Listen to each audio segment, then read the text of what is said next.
တစ်တော့မိန်းကလေးတွေ10ယောက်ဆိုရင်9ယောက်လောက်ကဘာလုပ်ပြဟိုမင်းတို့တော့ဝါနာပါတဲ့ကောင်နေနော်ဟေးကဲဟုတ်ပြီဒါတွေတွေ့နေရနော်ဆိုနေရာတိုင်းမှာပေါ့လေတချို့ဆိုရင်ပုံစဉ်းစားတယ်အဲ့ဆိုရင်သူတို့မိဘတွေဘယ်လိုကြည့်နေလဲမသိဘူးနော်စဉ်းစားကြည့်တယ်ပါမိဘနေရ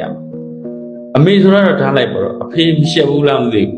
လူသမီးတွေဒီလိုလုပ်နေတာစဉ်းစားစရာမကောင်းဘူးလားအဲကြောင့်သားတို့သမီးတို့ပေါ်တဲ့အရာကဈေးကြီးလားဈေးနည်းလားမင်းလည်းမြင်နေရတယ်ဟာရိုးမသွားအောင်လားမင်းတို့တန်ဖိုးရှိအောင်မနေတာဟုတ်လားကိုတန်ဖိုးကိုချနေတာနော်အိန္ဒြေရတဲ့သူကယောက်ျားကောင်းနဲ့ပဲရမှာသိက္ခာရှိတဲ့အမျိုးသားမိန်းမကောင်းနဲ့ပဲရမှာ